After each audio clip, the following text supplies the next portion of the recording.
There is tremendous pressure on you. Many want you to fail, many want you to succeed.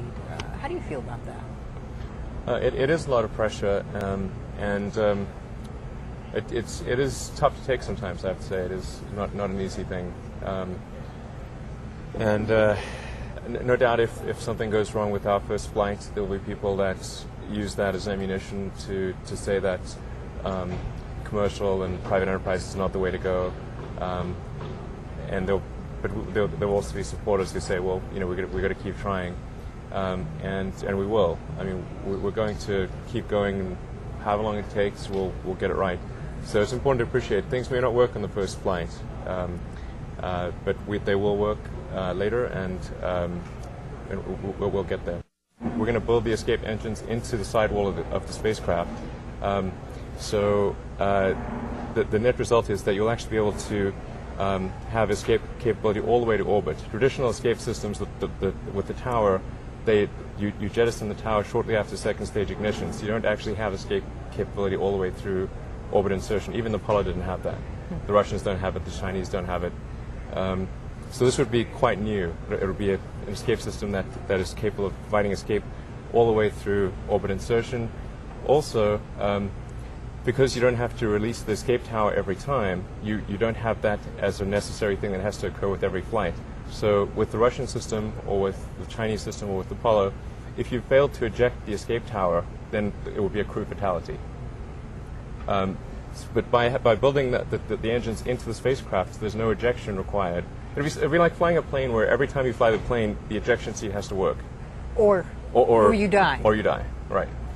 So what we've said is, let's not make that a requirement. The escape system should only be a contingency when you need to do an escape. Well, I mean, will be incorporated into this? I mean, yeah. Okay. Yeah. All right. So you can just, the Dragon capsule can just take off. Right, and it'll tap into the same propellant that would ordinarily use on orbit, so you don't have to carry two sets of propellants as well.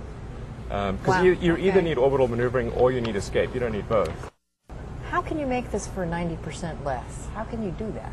Well, it is a much, the space shuttle is a much larger system, and I think architecturally, although it may seem appealing to have what looks like an airplane, because we're used to airplanes being reusable in our day-to-day life, there's a lot of extra weight that comes with that. All the wings and control surfaces and landing gear,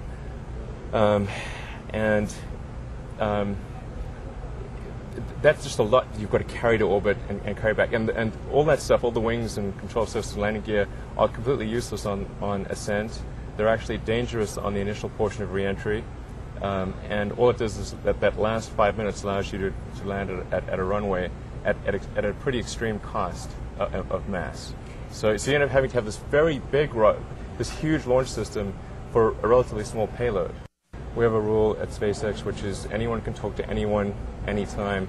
It doesn't matter if you're an intern in that department, you can talk to the vice president in another department. As a company grows, the productivity per person improves due to specialization of labor, and then at a certain point, it declines due to communication problems. Your productivity per person declines. The productivity of the company as a whole may increase, but your per person productivity declines.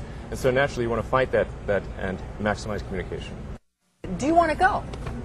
Yeah, I'll go at some point. The reason I'm doing SpaceX is so others can go to space, not so that I can go to space. I used to take a lot more risks with my personal safety when I had fewer obligations. But these days I've got sort of 2 companies to run, 5 kids, and I've made a commitment that I won't take any serious risks until my kids at least graduate high school. I just find the idea of a future where we are not a spacefaring civilization to be incredibly depressing. I think, how sad is that? And how contrary to the American spirit and everything that's made this country great. So it's really something that, that's the future I want to happen.